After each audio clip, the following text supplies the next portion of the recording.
right, good afternoon, everyone. Just a few things at the top, then we'll get right to your questions.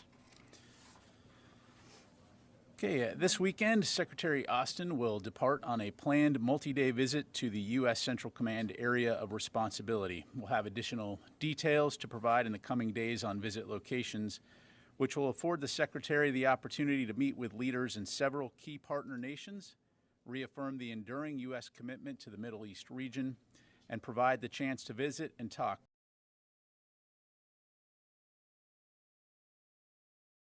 As always, the U.S. will continue to work closely with our allies and partners to bolster interoperability, increase regional security and stability, and deter potential threats.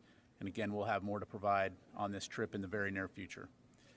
Separately, the Chairman of the Joint Chiefs of Staff, General Mark Milley, Chief of the National Guard Bureau, General Dan Hokanson, AFRICOM Commander General Michael Langley, and more than 40 African Chiefs of Defense are attending the 2023 African Chiefs of Defense Conference in Rome, Italy this week, where they're discussing shared challenges and opportunities to overcome them together. The National Guard Bureau began its partnership with African nations in 2003 and currently has 16 active partnerships through the National Guard State Partnership Program. Over the next week, strategic partnerships will be deepened through open dialogue, the opportunity to provide assessments of current capabilities and potential gaps, and by further building engagement opportunities between U.S. and African partners. Toward this end, key strategic goals for the conference include building partnerships and partner capacity, as well as recognizing the intersection of stability and security in Africa with U.S. and global stability. For more information, I'd refer you to AFRICOM Public Affairs or the National Guard.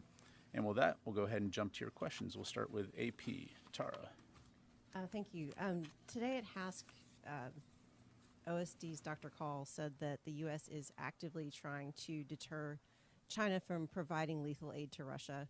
Can you elaborate a little bit on what the U.S. is doing, what the Pentagon is doing to convince China to not send lethal aid to Russia in its fight against Ukraine? Yeah, thanks, Tara. Well, I think broadly speaking, you've seen us engage both publicly and privately in this regard. You've had senior leaders to include Dr. Call, Secretary Blinken, the President, Secretary Austin have all talked to the potential ramifications of China providing lethal aid. We have not seen that they've done that at this point, but again, it's something that we'll continue to closely monitor. I guess to follow up on it, what's spurring those conversations? If you haven't seen anything yet, are there indications that China intends to provide this aid, and that is why there's this outreach now? Yeah, I think I addressed this a little bit on Friday, and you've heard the White House talk a little bit about this, that there are indications that they are contemplating that. Again, I'm not going to have any further information in that regard or any additional intelligence to talk about beyond the fact that they haven't taken it off the table. And so we want to be crystal clear that that would be a poor decision should they decide to do that. Okay, just one quick follow-up. At both two hearings today and then one later this afternoon, have really focused on the watchdog effort to track weapons being provided to Ukraine. Is there a DoD role in this besides the IG? What sort of things is the department doing to make sure that there's accountability for these major weapon systems moving in?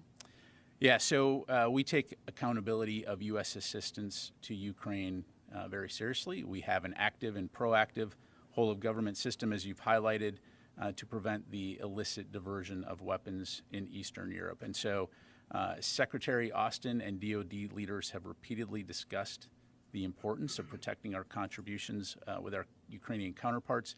As you know, we also have a small team within the U.S. Embassy there that works closely with the Ukrainians to conduct end-use monitoring. And to this date, we have not seen any evidence of any type of widespread diversion of any of the assistance that we provided. And we do need to get on some other reporters here shortly. But just, can you provide any examples of what DoD does to track these big systems? Do you go see them actually in operation? Do you have any sort of visibility on the chain of custody of them? We do. We have a very robust program in terms of as aid comes to Ukraine. Of course, it's tracked as it goes across the border. Once it's in Ukraine, depending on the particular system and on the requirements of monitoring that system, our personnel at the embassy, again, work closely with the Ukrainians, understanding the fact that it is an active war zone. So You do not have Americans going into the war zone. They're further back. But again, working closely with them both in terms of physical inspections and in some cases working with the Ukrainians to conduct virtual types of inspections or monitoring. Thank you. You go to Lara and then we'll go to Jennifer.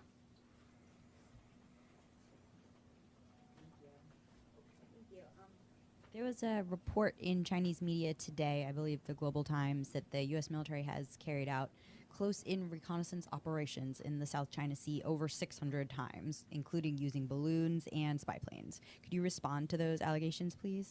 Yeah, and I think this came up during the hearing today, and if I'm not mistaken, Global Times is a Chinese propaganda outlet, so I think that speaks for itself. Jennifer? Ryder, can you respond to the latest CIGAR report that talks about how the Taliban are using fingerprints and gun records to track down Afghans who assist with the U.S.? What is the Pentagon reaction to that? And also, the CIGAR concluded that a good deal of corruption was the result was one of the reasons that the Afghan military collapsed. How are the lessons of Afghanistan being applied to Ukraine with regards to corruption? Yeah, well, again, we'll judge each of these conflicts on its own merit, Jennifer. And so certainly as we provide support to Ukraine and as we observe the operations there, we will continue to learn from those. We'll continue to apply lessons that we've learned in other conflicts. As it relates to the CIGAR report, I don't have the report in front of me, so I'm not going to, refer folks to the report. DoD, as you know, did provide input into that report. We'll continue to support CIGAR in its efforts. But in terms of the specifics of the report, I don't have it here in front of me, so I'm not going to be able to comment on it. Thank you. Sir?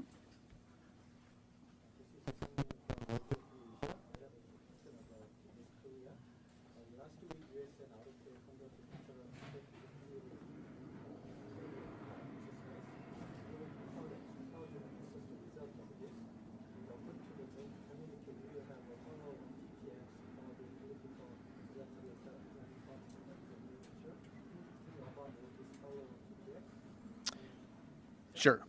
So I don't have any information to provide about future exercises right now. Certainly when there's something to announce that we will. As you highlighted, we did conduct a successful discussion in regards to various approaches on the alliance deterrence posture and response posture in the face of the DPRK's evolving nuclear and missile capabilities.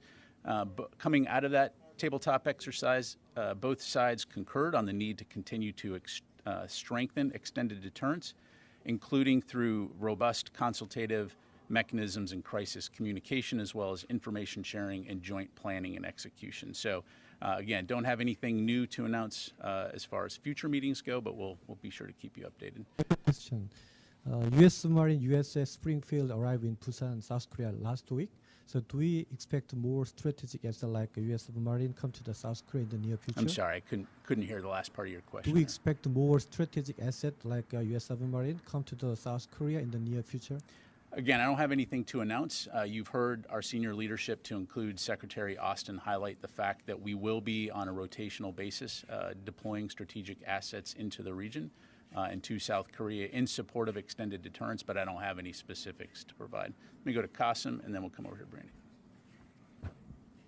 General, on deterring China sending arms to Ukraine, referring to Dr. Kahl's remarks, is there a role for the Defense Department? We know that the State Department and White House has made clear that there will be implications, and they are referring to economic sanctions, designations. But is there a specific role for the DoD to play into this deterrent effort against China?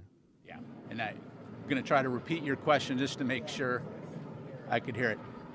So what I think you're asking, Qasim, is there a role to play for the Department of Defense in terms of deterring China from providing lethal aid to Russia?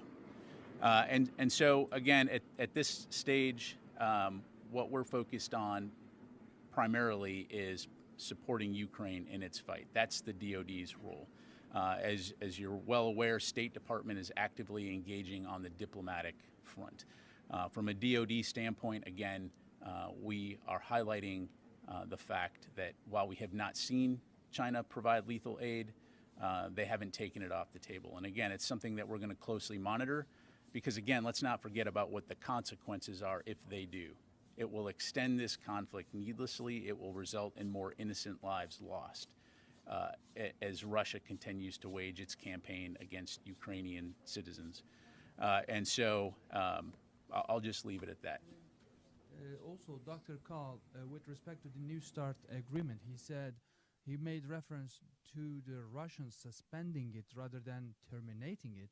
And he said that it doesn't have a leverage on us because Russia is already Russian defense industrial base has already crippled, and it will not affect the Russian efforts to violate, to go beyond the New START lines too far. And is this only? Do you think that it's only a rhetorical effort by the Russian government, or does it have any further implications for the DoD? Yeah, thanks. So I don't want to speak for the Russians other than to say, as you highlight, they announced that they were suspending their participation in New START. Although, as Dr. Kahl highlighted, in some ways it is rhetorical because they had already ceased enabling inspections. And so it's unfortunate, particularly given the tensions that exist in the world right now, to be making those kinds of comments. The U.S., in the meantime, continues to abide by the treaty. And I'll just leave it there. Let me go to Tom, and then we'll come back across the room here. I'm sorry, and then we'll come back to you. Yeah, let's go ahead and go to Brandy first here. And thanks, Pat. So the DoD Chief Information Office and Joint Force DODIN are conducting a review of security measures for cloud service providers after a tip from a non-government source this month that service members' email and data were being exposed online. Can you confirm that the commercial server where that was exposed is Microsoft? What is the status of that review? And have the service members whose data and email have been exposed online been alerted at this point, or will they be? Yeah, thanks very much. So as a matter of policy, we're not going to discuss the specifics to include where that server, the cloud provider emanated from. Hold on one sec. It's giving me flashbacks of being on the flight line. So, all right. So no, I'm not going to be able to provide you any information on that. The review does continue, and the affected parties are being or have been notified, and we'll continue to look into that incident. Thanks. And then this is a follow-up referred by the White House, but also because my email and Twitter messages have been inundated with this question, which is, does the DoD have any plans to release any further media or images of the high-altitude things that you shot down? And what does that timeline look like? And for the vein of transparency, if not, why not? Yeah, so I don't have anything to announce today in terms of new imagery. Certainly, if there is new imagery to put out there, we'll be sure to let you know that it's been posted and made available. Thank you. Let me go to Tom and then back over to here. Thanks, General. I just wanted to follow up at what you said and what Dr. Kahl said earlier regarding, and sort of follow up to Tara's question. You said there's no widespread evidence, no indication between you that U.S. supplied weapons are being misused. How much is that possibility, and I'm not asking you to speculate, but is that part of the calculation used as to what type of weapons are provided to Ukraine? In other words, that the chance that for some reason, not because of the Ukrainians or anyone, falls into Russian hands, is that how much of that is part of the calculation on what goes to Ukraine? Thank you. I mean, we've talked about this before in terms of there's a wide variety of considerations that are taken into account when it comes to providing aid to Ukraine, to include the potential for technology transfer, right, on the battlefield. But again, we have not seen any evidence of that, diversion of assistance being provided to the Ukrainians. In fact, as evidenced by the progress that's been made in the battle so far, they continue to use the capabilities that they've been provided to great effect. And so, again, we're confident that we have the systems and the procedures in place right now that will continue to keep safeguard of that. Thank you. Let me go over here. Let me go here and then here. if I could follow up on Afghanistan, you mentioned the department provided your input into the SIGAR report, but the department has, of course, reviewed this issue internally. Do you plan to release any after-action report publicly to the American people to get your side, the department's side, on what may have gone wrong with the withdrawal and led to the collapse of the Afghan government? Yeah, as you know, we did conduct an internal classified lessons learned report. Again, that report remains classified, and I don't have any updates right now in terms of potential releasability. Thank you. Sir. Thank you, General. Three quick questions as a follow-up on the China part. Why the U.S. is so worried about China providing lethal aid to Russia and Ukraine? Do you think that by doing so, the war in Ukraine will heavily tilt in favor of Russia and Ukraine? Ukrainians will not be able to defend their territory if China does so. And during your conversation with China on the lethal aid to Russia, have they put you some conditions of not giving any lethal aid to Russia for that purpose? Yeah, and on your latter question, I don't have any details to provide in terms of the interaction between State Department and China. As you know, Secretary Blinken, of course, discussed this issue with his counterpart in Munich recently. But in terms of the potential implications, again, I would just ask you to go back a year ago when Russia invaded Ukraine and with the stated objective of eliminating Ukraine as a country. And so the implications of China providing lethal aid to Russia, which, oh, by the way, again, is experiencing significant issues with ammunition. If China were to provide lethal aid to Russia, it would significantly, or has the potential to significantly extend this conflict and again support Russia's aim of eliminating Ukraine as a country. Thank you. Let me go to, one more. Mm-hmm. On the General's visit to the CENTCOM area, would that also include a visit to Pakistan? Again, we'll have more details here in the coming days. Thank you. Carla? Can you give us an update on the training at Fort Sill, and then I have a follow-up? Yeah, so the training continues. No significant updates to provide other than things are going according to plan. And anticipating your follow-on question here, yes, we are looking at opportunities for media access, and we'll keep you updated on that front. Do you know when we will find this out? Because they've been training for quite a while now, and we've heard nothing about it. I don't have a date to announce from the podium, but again, it's something that we continue to work. Thank you. And then what about training of Ukrainians in Germany? We've asked for access to that as well. Is that something you're looking at as well? We're working that request as well for you. Thank you. Thank you. Yep, sir. Thank you, General. Today there is some reports that says that China was providing satellite images to Wagner Group. Did you hear about these reports? Do you confirm that? And if that's happened, does that mean there is some consequences China will face in the future? Yeah, I've seen the press reports, but I don't have anything to provide on that. Okay. The second question, what would a Russia victory or defeat mean for China? What would Russia's victory or defeat? In Ukraine. I'm not going to get into a potential think piece here from the podium other than to say our focus is on supporting Ukraine to enable them to defend their country and take back their sovereignty. And so that's really where our heads are right now, and that's what we're focused on. Thank you. Yes, sir. All the way in the back there. Thank you. I have a question about Transnistria. The Ukrainian Defense Ministry yesterday said that it has concentrated its armed forces along the entire border with Transnistria in Ukraine. What do you make of it? Should Transnistria be alarmed by this development? And I'll have one more. Yeah, I don't have any information to provide on that. Again, we continue to monitor the region closely, but... So are you aware of Ukrainian armed forces lining up across? I'm not going to get into discussion on where Ukraine may or may not have forces aligned. Obviously, right now, along the forward line of troops, they remain very active in terms of defending against Russian forces. I have one more question. Dr. Kahl today declined to outright deny the presence of CIA operatives in Ukraine.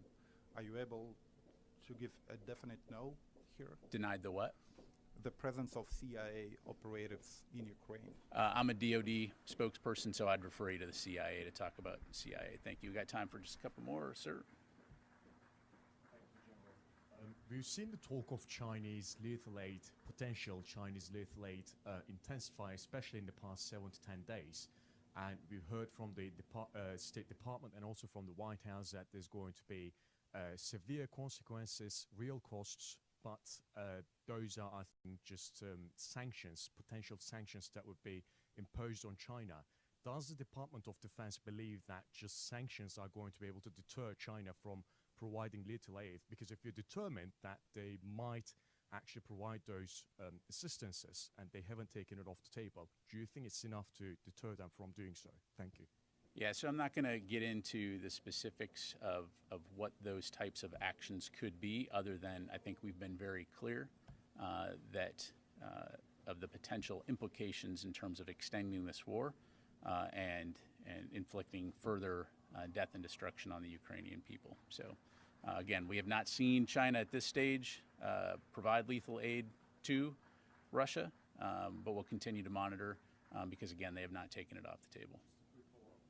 What I'm trying to understand is that I can see that the implications would be huge for the United States. The conflict would be extended, in your words. So that's why I'm asking, do you feel confident that, you know, those warnings are going to be sufficient enough for China to actually change their mind? If they put it on the table, the United States is saying we might impose sanctions and there are severe consequences, they're going to be like, oh, so we've just changed our mind. So ultimately, that's a decision for China to make. I think for the duration of this conflict, you've seen the range of tools and capabilities that the United States has available at its disposal alongside the international community, as you highlighted, things like sanctions and other types of activities. But the question again is, does China as a nation want to put itself in the camp of those countries that are looking to eliminate Ukraine as a nation and kill innocent people? Or do they want to do what they say they are all about, which is respecting the sovereignty of all countries? So thank you. All right. Thanks very much, everybody. Appreciate it.